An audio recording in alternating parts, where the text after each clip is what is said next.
Hello everyone. तो कैसे हैं आप सभी लोग।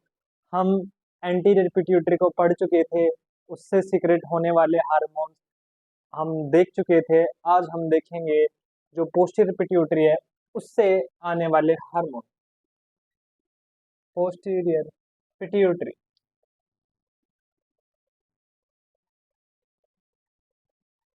पोस्टीरियर पिट्यूटरी में मेनली दो हार्मोन सिंथेसिस होते हैं। पहला पहला ऑक्सीटोसिन, दूसरा वैसोप्रेसिन। वैसोप्रेसिन। तो इन हार्मोन को हम एक एक करके देखेंगे। ये इंपॉर्टेंट हार्मोन है। पहला वैसोप्रेसिन। वैसोप्रेसिन हार्मोन, यह हार्मोन यह हार्मोन हाइपोथैलेमस में हाइपोथैलेमस में सिंथेसिस होता है या संश्लेषित होता है। सिंथेसिस होता है। उसके बाद उसके बाद न्यूरोनल ट्रैक्ट द्वारा न्यूरोनल ट्रैक्ट द्वारा आपके पोस्टीरियर पिट्यूटरी में आ जाता है। पोस्टीरियर पिट्यूटरी में आ जाता है। वैसोप्रेसिन हार्मोन को वैसोप्रेसिन हार्मोन को ADH ADH anti diuretic hormone भी कहते हैं।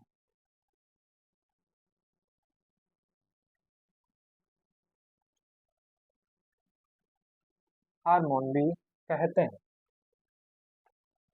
इसी हार्मोन को इसी हार्मोन को बॉडी में बॉडी में तब यूज किया जाता है तब यूज किया जाता है जब जब बॉडी में डायबिटीज डायबिटीज इंसिपिडस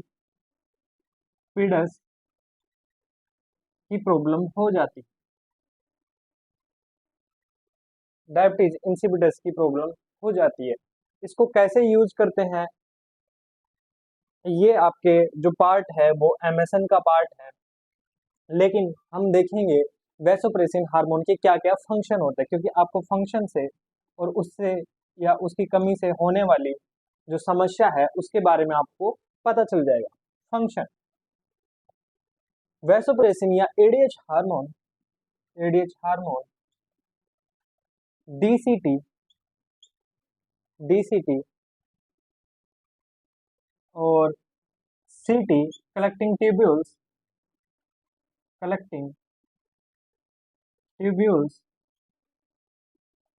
या फिर डिस्टल डिस्टल कॉन्वोल्यूटेड ट्यूब्यूल्स पर काम करता है वहाँ एडीएच के एडीएच के लिए एडीएच के लिए रिसेप्टर पाए जाते हैं।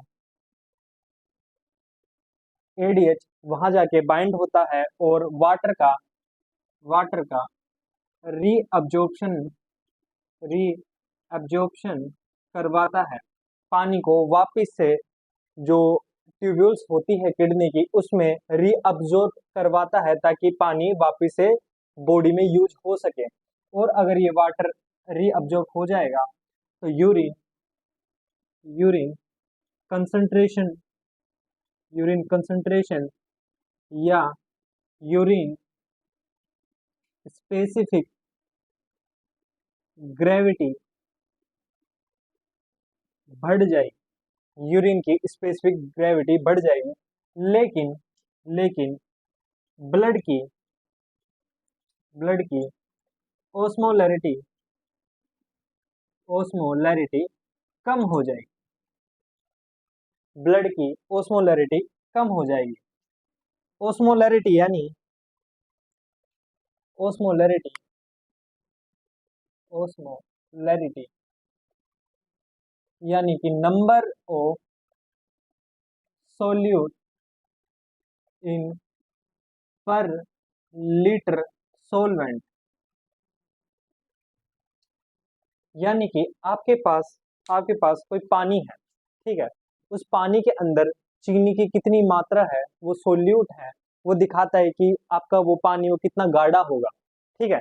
तो सेम वैसे ही अगर एडीएच हार्मोन डीसीटी और सीटी पर काम करके, डिस्टल कॉन्वोल्यूटेड ट्यूब्यूल्स और कलेक्टिंग डक्ट पर काम करके वाटर रीअब्जॉर्प्शन करवा लेगा, पानी को वापस से अवशोषित कर लेगा, तो उसके बाद में जो यूरिन है वो तो बाहर गाढ़ा जाएगा, क्योंकि पानी तो खींच लिया नलकियों में पहले ही, और बाहर जब यूरिन जाएगा वो बिल्कुल गाढ़ा गाढ़ा यूरिन जाएगा। लेकिन वो पानी जिसको ये वापस खींच रहा है वो जाके तो ब्लड में ही इकट्ठा होगा ना, तो ब्लड जो है वो पतला हो जाएगा और यूरिन गाढ़ा हो जाएगा। तो यानी कि हम कह सकते हैं ADH hormone blood osmolarity decrease करता है तथा यूरिन की कंसंट्रेशन इंक्रीज करता है। ये क्वेश्चन पूछ सकते हैं आपसे। Next next function,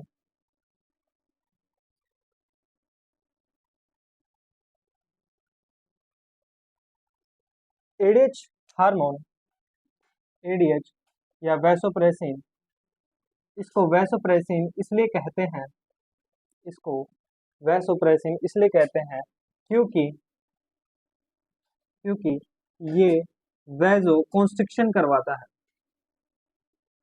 vaso constriction करवाता है।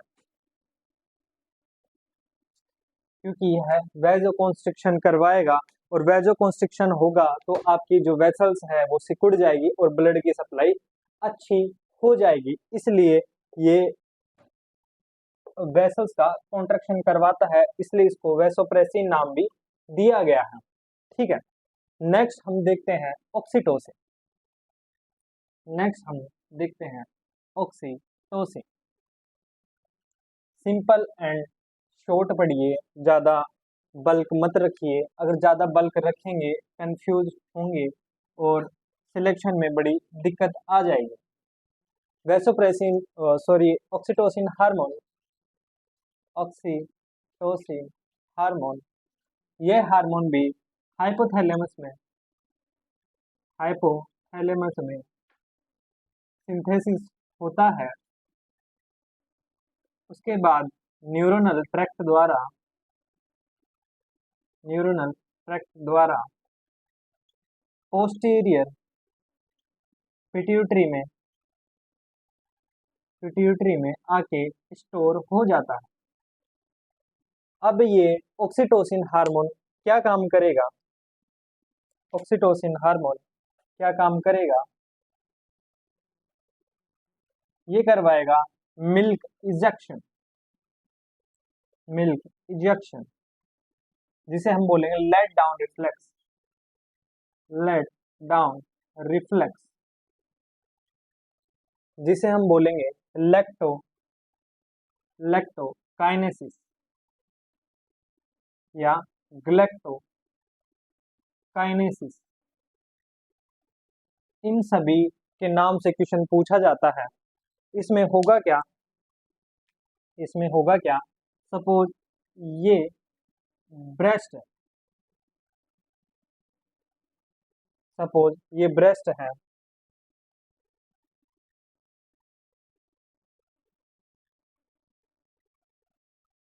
ये है लैक्टिफेरस डक्ट, लैक्टिफेरस डक्ट, ठीक है।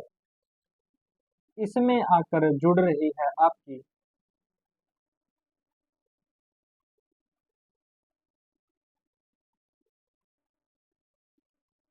Acinar cell. यहाँ ये क्या कर रही है, ये मिल्क प्रोडक्शन का काम कर रही है, मिल्क आपके आ रहा है लैक्टिफेरस डक्ट में, यहाँ से जाता है लैक्टिफेरस साइनस में, साइनस में, और ये फिर निप्पल के थ्रू बाहर आता है, निप्पल के थ्रू बाहर आता है। यहाँ आपके पाई जाती है छोटी छोटी छोटी छोटी मायो एपिथेलियम सेल, मायो एपिथेलियम सेल। तो ये ऑक्सीटोसिन ऑक्सीटोसिन क्या करेगा, आके इसके रिसेप्टर मायो एपिथेलियम सेल पर बाइंड हो जाएगा और वहां पे इनके अंदर कॉन्ट्रैक्शन प्रोड्यूस करवाएगा, यानी संकुचन करवाएगा। और जैसे ही संकुचन होगा तो मिल्क बाहर निकलेगा, मिल्क इजेक्ट होगा या बाहर निकलेगा। तो यानी कि ब्रेस्ट के मायो एपिथेलियल सेल के ऊपर इसने आके काम किया और उसके अंदर कॉन्ट्रैक्शन कराए, उसको दबाया दबाया दबाया। और जैसे ही ये मायो एपिथेलियम सेल दबेगी, ये कॉन्ट्रैक्ट होगी, तो मिल्क आगे से आगे वो निकलेगा और निकल कर बाहर आएगा। तो ये इसने क्या काम किया, लेट डाउन रिफ्लेक्स का या मिल्क इजेक्शन का या फिर लैक्टोकाइनेसिस या फिर ग्लैक्टोकाइनेसिस का। सेकंड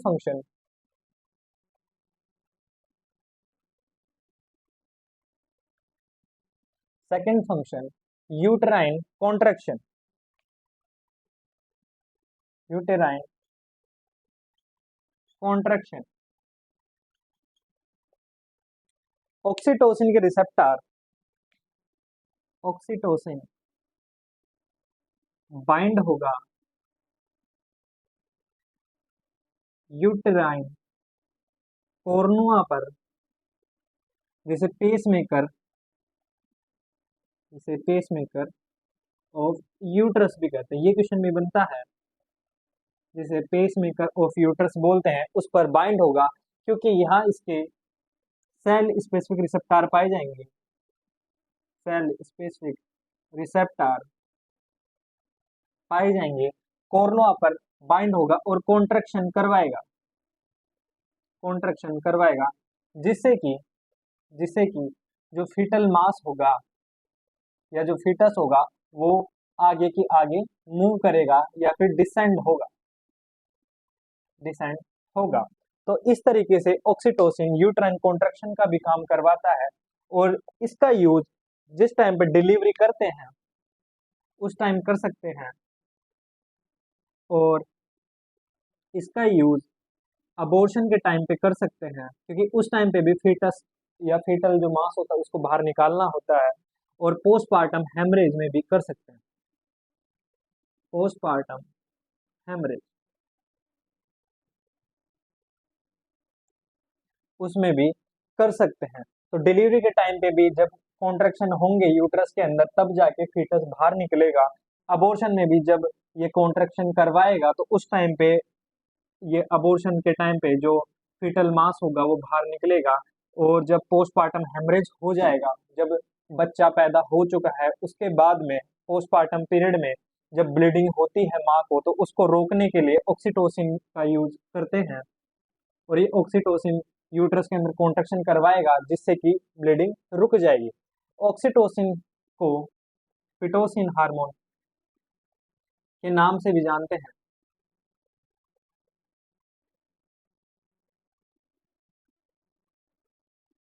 ऑक्सीटोसिन को पिटोसिन हार्मोन के नाम से भी जानते हैं। इसको लव हार्मोन भी कहते हैं, लव हार्मोन भी कहते हैं, क्योंकि जिस टाइम पे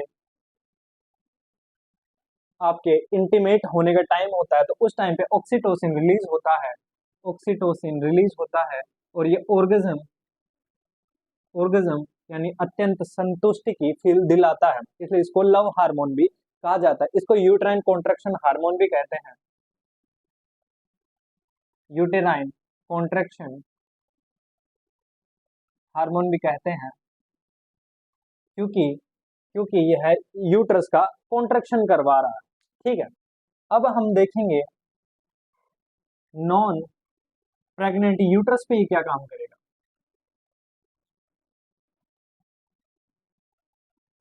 नॉन प्रेग्नेंट यूट्रस में क्या काम करेगा, मतलब ऐसे यूट्रस जिसमें प्रेगनेंसी नहीं होती, या फिर यूं मान लो कि मेल के अंदर क्या काम करेगा, क्योंकि मेल के अंदर भी ऑक्सीटोसिन का कुछ काम हो सकता है। ठीक है, मेल के अंदर ये होगा, सपोज ये करो, ये आपके टेस्टिस हैं, इसके ऊपर ये एपिडाइडमिस है, ये वास डेफरेंस है। ठीक है, जो आपके जाके फिर पेनिस के अंदर पेनिस के अंदर खुलती है, ठीक है। तो ये टेस्टिस है, इसके अंदर पाई जाती है सर्टोली सेल।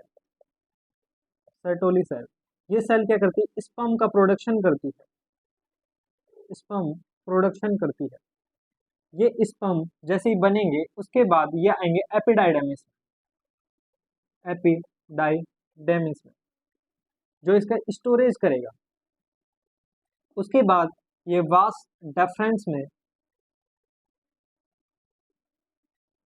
जाएंगे और वास डेफरेंस में ये कॉन्ट्रैक्ट होके फिर आगे पेनिस के थ्रू बाहर इजाकुलेट हो जाएंगे।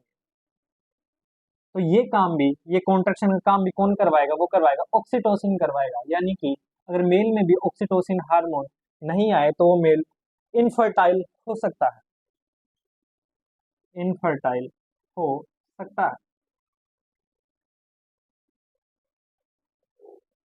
इनफर्टाइल हो सकता है, ठीक है। ये तीनों काम समझ में आए ऑक्सीटोसिन के। सेम ऐसे ही एक एक्स्ट्रा चीज मैं आपको बता दूं, प्रोलैक्टिन हार्मोन। प्रोलैक्टिन हार्मोन, ये हार्मोन प्रेगनेंसी में, ये प्रेग्नेंट औरत जिसको बच्चा हो गया, ठीक है, बेबी डिलीवर हो गया, उसमें ये करवाता है ग्लैक्टोजेनेसिस या लैक्टोजेनेसिस, जिसे हम बोलते हैं मिल्क प्रोडक्शन, यानी कि दूध का निर्माण करवाना, मिल्क प्रोडक्शन, ठीक है। दूध बनाएगा ताकि उस बच्चे का भरण पोषण हो सके, उसको न्यूट्रिएंट्स मिल सके। लेकिन अगर ये प्रोलैक्टिन हार्मोन ज्यादा हो जाए, अगर ये प्रोलैक्टिन हार्मोन ज्यादा हो जाए तो उससे होगा क्या, उससे क्या होगा, ये फिजियोलॉजिकल एमेनोरिया करवा देगा, फिजियोलॉजिकल, फिजियोलॉजिकल एमेनोरिया, एमेनोरिया करवा देगा। क्योंकि प्रोलैक्टिन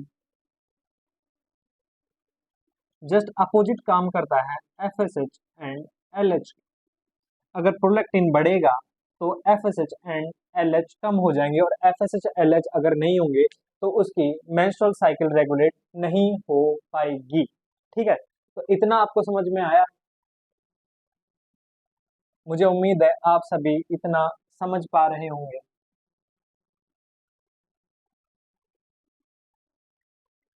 अब हम बात करते हैं एंटीरियर पिट्यूटरी के कुछ डिसऑर्डर की।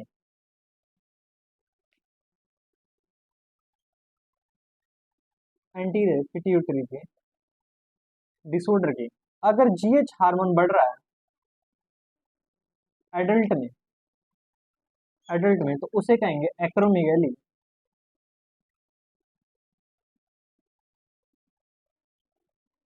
अगर यही बच्चों में बढ़ रहा है, बच्चों में बढ़ रहा है, चाइल्ड में, ठीक है, तो उसके अंदर, उसके अंदर कहेंगे इसको जियाजेंटिज्म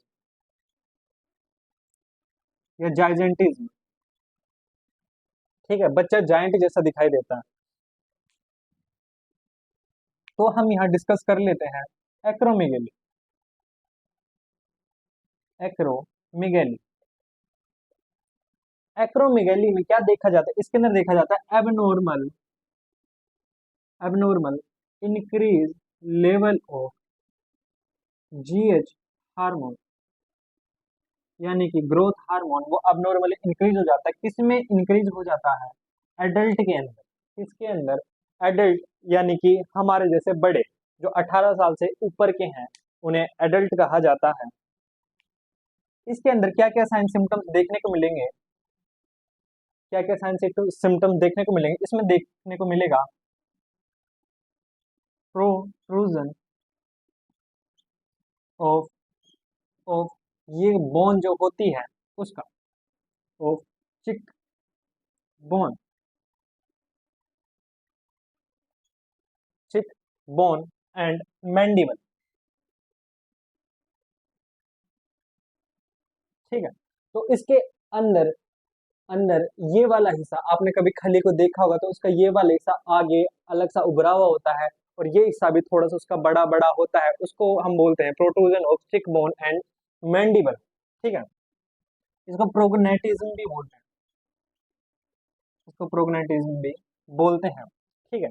सेकंड सेकंड उसका जो क्रेनियम वाला हिस्सा है, क्रेनियम वाला हिस्सा है वो भी थोड़ा ब्रॉड ब्रॉड ये चौड़ा चौड़ा नजर आता है।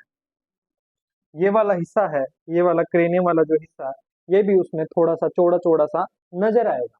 नेक्स्ट उसमें क्लबिंग ऑफ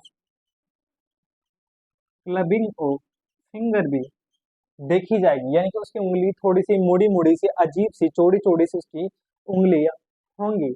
इसके अलावा इसके अलावा उसमें hypertension and hypertension and glucose level भी बढ़ावा मिलेगा। हाइपरटेंशन उसमें और ग्लूकोज लेवल उसमें इंक्रीज इसलिए मिलेगा क्योंकि जीएच हार्मोन, ग्रोथ हार्मोन, ये क्या करता है आपके मेटाबॉलिज्म को बढ़ा देता है, जिसकी वजह से हाइपरटेंशन होता है।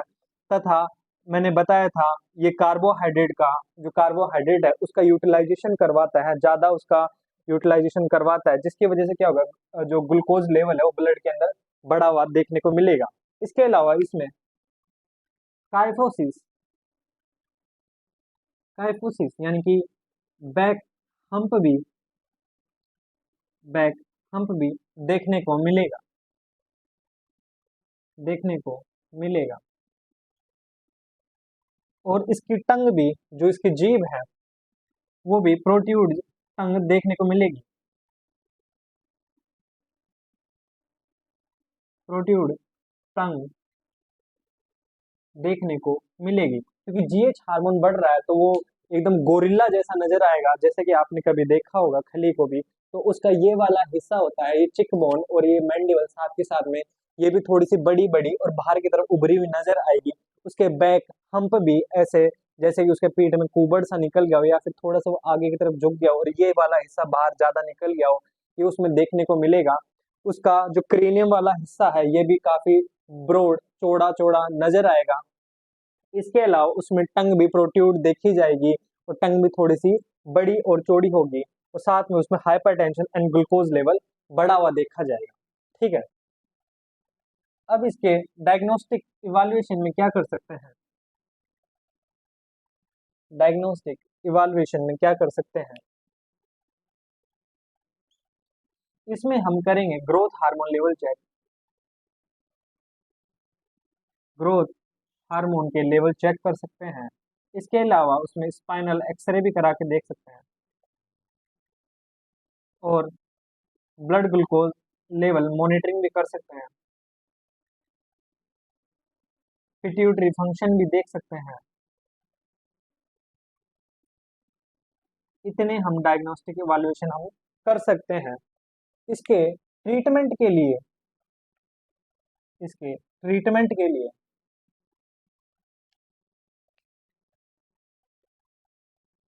ऑक्टीरियोटाइड ऑक्टीरियोटाइड जो कि जीएच इनहिबिटर इनहिबिटर ड्रग है वो यूज कर सकते हैं, ताकि ऑक्टीरियोटाइड क्या करेगा, जो ग्रोथ हार्मोन का लेवल है उसको कम करने का काम करेगा और साथ के साथ में उसका ब्लड ग्लूकोज लेवल भी कम होगा, तो उससे उसमें हम ऑक्टीरियोटाइड यूज कर सकते हैं। ऐसे ही अगर किसी में प्रोलैक्टिन प्रोलैक्टिन कम करना है तो उसमें ब्रोम क्रिप्टिन यूज करते हैं। ये प्रोलैक्टिन इनहिबिटर हार्मोन होता है, मतलब प्रोलैक्टिन इनहिबिटर ड्रग होती है। ये उन मदर्स में यूज की जाती है जिनकी इन्फेंट की डेथ हो जाती है, जिनके जो बच्चे होते हैं वो खत्म हो जाते हैं और उनमें मिल्क प्रोडक्शन होता रहता है, तो उसको रोकने के लिए ब्रोमक्रिप्टिन की मेडिसिन जो ड्रग है वो यूज की जाती है। ठीक है। इसके लिए हम सर्जरी कर सकते हैं, सर्जरी में हम कर सकते हैं हाइपोफाइजेक्टमी,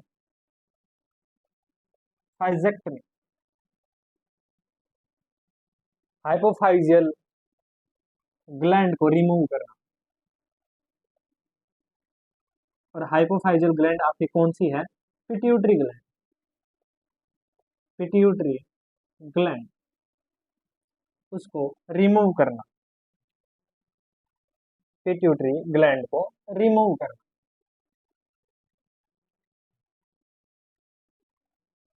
पिट्यूटरी ग्लैंड को दो तरीके से रिमूव कर सकते हैं।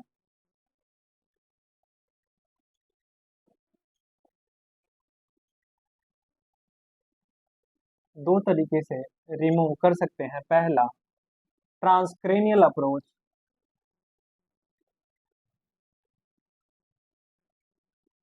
और दूसरा ट्रांसनेजल अप्रोच।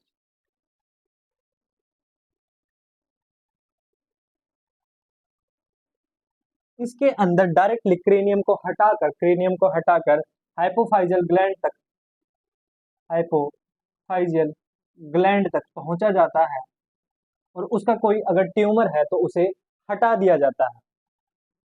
ठीक है। और इसमें सबसे ज्यादा रिस्क रहता है या कॉम्प्लिकेशन होती है, कॉम्प्लिकेशन मेनिंजाइटिस, मेनिंजाइटिस हो सकता है, उसका आईसीटी बढ़ सकता है। ये दो कॉम्प्लिकेशन इसमें मोस्ट कॉमनली देखी जाती है।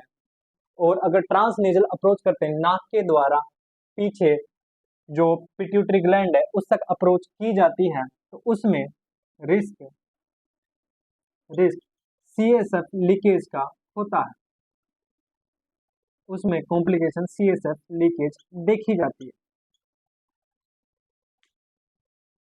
जैसे ही पेशेंट आएगा तो पोस्ट ऑप में हम उसका लेवल ऑफ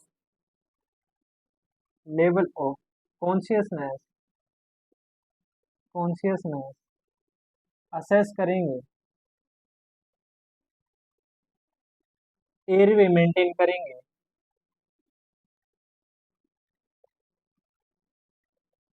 उसको हेड एलिवेशन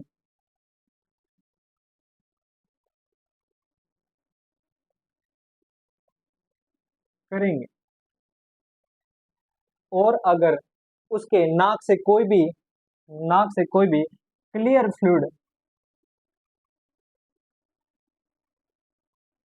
फ्लूइड नाक से निकलता हुआ दिखाई देता है, यानी सीएसएफ राइनोरिया होता है,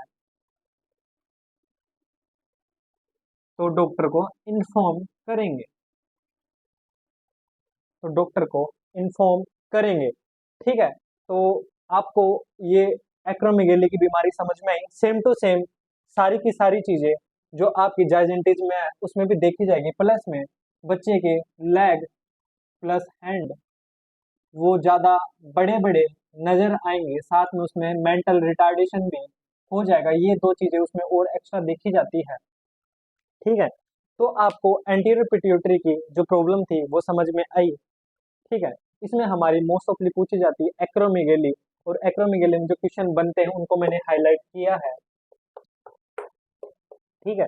और कौन सी अप्रोच की जाती है, ट्रांस नेजल अप्रोच मैंने लिख दिया है, उसमें क्या कॉम्प्लिकेशन होती है, और अगर इसमें ट्रांसक्रेनियल अप्रोच है तो उसमें क्या कॉम्प्लिकेशन होती है, और जो जीएच हार्मोन को कम करने के लिए कौन सी मेडिसिन यूज होती है।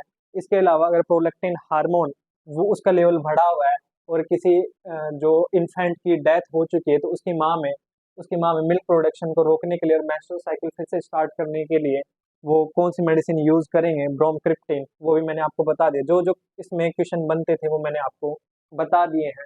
इनसे बार क्वेश्चन बहुत कम ही पूछे जाते हैं।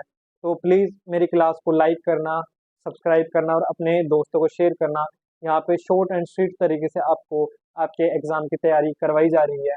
तो प्लीज़ मेरे चैनल को लाइक सब्सक्राइब करो। थैंक यू, और फिर मिलते हैं नेक्स्ट क्लास में हम और आप लोग। Bye, good night everyone.